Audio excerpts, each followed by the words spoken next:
superficial in some sense. The failure to address the key points of contention. So its generalization would be persuasive.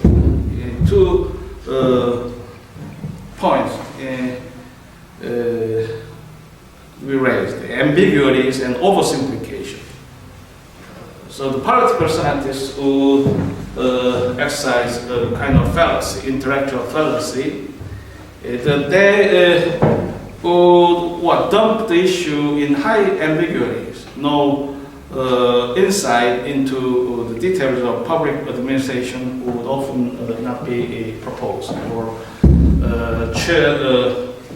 argument would rather structure and lack many elements to disclose a whole picture of a problem or solution. And oversimplification is also come into a concern, and actually some admonition in terms of the intellectual framework and attitude would be given, which is helpful for the scholars who elaborate on disciplinary perspective about their research. So let us take some part from his article. Program managers can interfere with effective implementation for multiple reasons. First, they may not share the goals of their political superiors and fail to carry out policies as intended. So how do you consider the political superiors in the Korean case about trade policy? How do you see his philosophy, her philosophy or ethos? She might, we would not be incorrect to state that she would be nationalistic, conservative, but very traditional, but highly agile to respond with the global demands, requirements. So what complexes or element would be attributed to the new lady president. Second, they may be ineffective managers. Few bureaucratic subtleties as the president, at least since Nixon, to pursue an administrative presidency, whereby they seek to control policy implementation through an appointment strategy. So actually, the bureaucrats or state agencies would be a distinct preserve. They would be inert in some aspect and sensibility. However, they would base the national infrastructure highly inviolable, or which could not be derogated in any temporary political way. So the president might be actually frustrated in some cases about inertia of a bureaucracy, and the role might be procrastinated, and which also be one basis of merit that the scholar would point out in this bureau concern. So what is stable administration, seniority system, and professionalism in the public administration. So due compensation and job stability would be a element to structure the modern bureaucracy, state administration. So it actually has a peer in the professional track. What is that? Capitalism. Capitalist economy is highly complex, you see, and they would require the expansion of bureaucracies.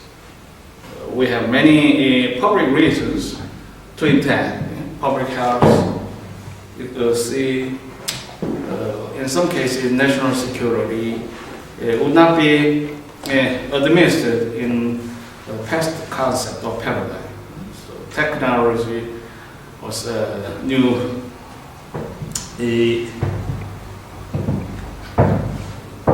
wage of a concept, what is wrong, would pose challenges that could not be addressed by passive or outdated mode of administration.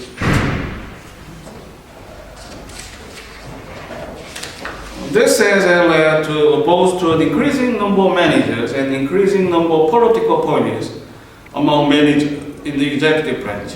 So the useful tactics on behalf of president would exploit their close peers as political appointees. I've illustrated a regulatory policy officer in the Bush administration. So they would often act as head of agencies to manage the intricacies of a system and institution in terms of organization. Now, concern. This has led, ironically, the approach to improving management by imposing political control also poses a threat to effective management, because the individuals appointed to political positions in the bureaucracy may not be good managers. So they have political profile, which would be high and imposing. However, they would know technical skills or experiences to respond with specific issues or challenges. Public managers who understand exactly the policy outcomes politicians want or will vary in the individual ability to translate these goals into reality. The appointees are less capable as managers than careerists. The appointments strategy may undermine effective management. This leads to an important question. Are political appointees as competent as bureaucratic careerists? This question has received much discussion among public administrators, but little among political scientists. Yet because it is ultimately a question of its relationship between institutional arrangements and policy output, it is an important issue for political science. In 2003, the highly publicized Volcker Commission report recommended, among other things, that the executive branch be reformed to reduce the number of political appointees. It also recommended that operating agencies be run by managers chosen for their skills and expertise. One of the concerns of the Commission was the federal programs and agencies run by political appointees suffer from a poor management. Political appointees often do not have the management skills, policy expertise, agency experience, or working networks that facilitate public management. Federal programs are fortunate enough to be turnover at the top. This turnover can have a number of detrimental effects, both inside and outside the agency. Frequent turnover creates leadership vacuums, a lack of continuity, and mixed signals about agency and program priorities.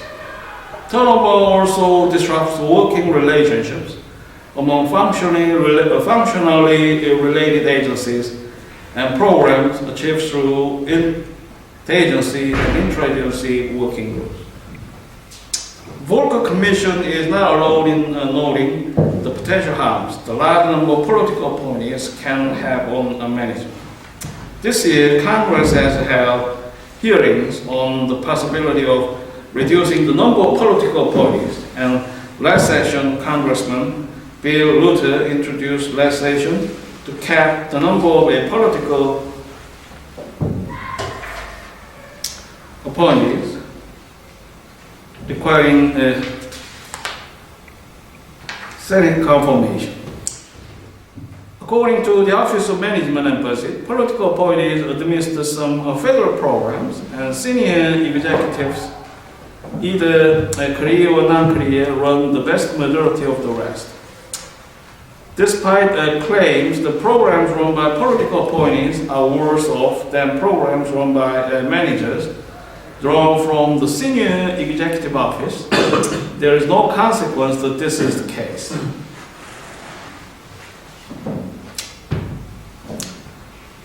Donahue examines first-year appointment following a partisan shift and finds the appointees are better educated now than before, and they are more likely now to have served in government prior to their appointment. This suggests that the quality of program management by appointees may be improving. So actually, in the past, the political appointees would genuinely political. So they would not see the education would be important for his personal career. So they devote himself to the political activities and serve the partisan objective as a member of the party. Recently, the tendency would be changing. So now, well-educated person who participate in the campaign and work as an aide. Maranta argues the political appointees stay longer than widely believed, are generally perceived by career federal executives as competent, and the president should reject calls to reduce the number of political appointees. Michaels reports that 53% of George Bush appointees had advanced degrees.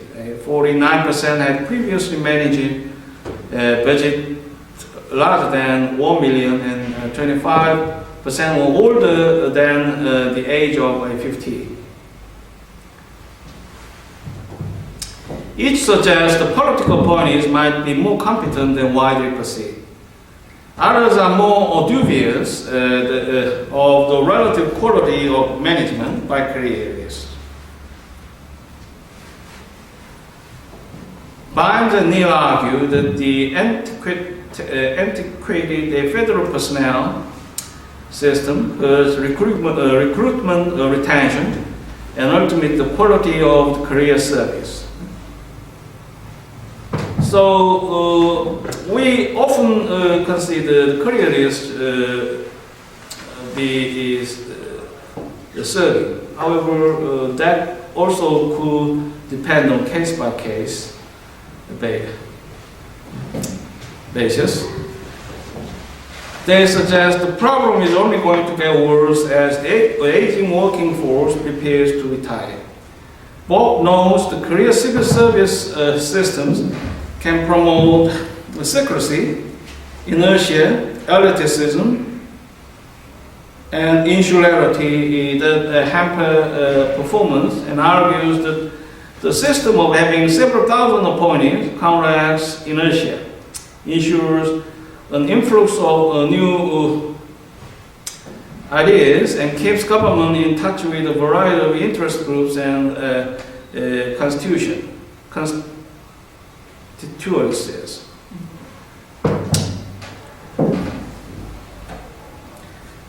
So that would be point, which is the counterproductive. It's actually the concept of productivity and performance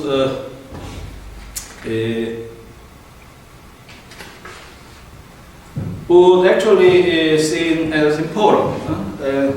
But competitiveness is the paradigm we now see in primacy. And Korean authority also now explores the performance-based salary system in larger enterprises, Samsung, what is. So in some cases, junior workers would earn much more than senior careerists.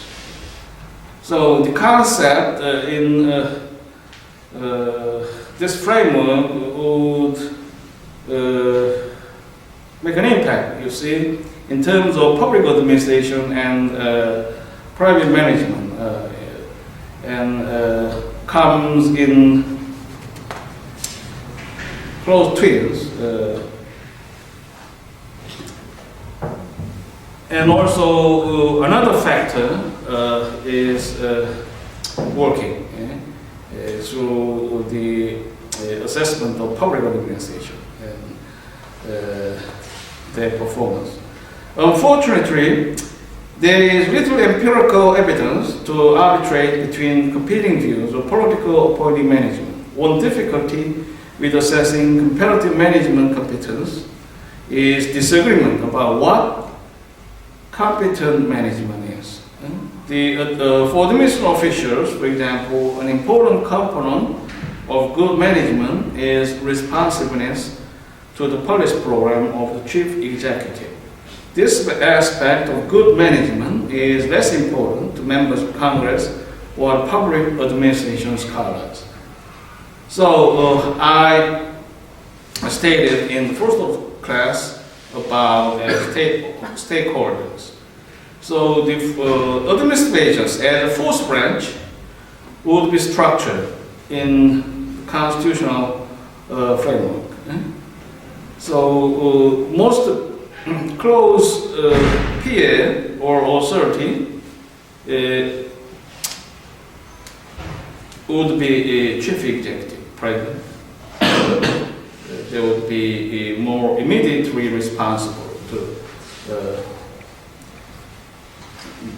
the important public office, of course. However, if it would be a fourth branch, they would also be in duly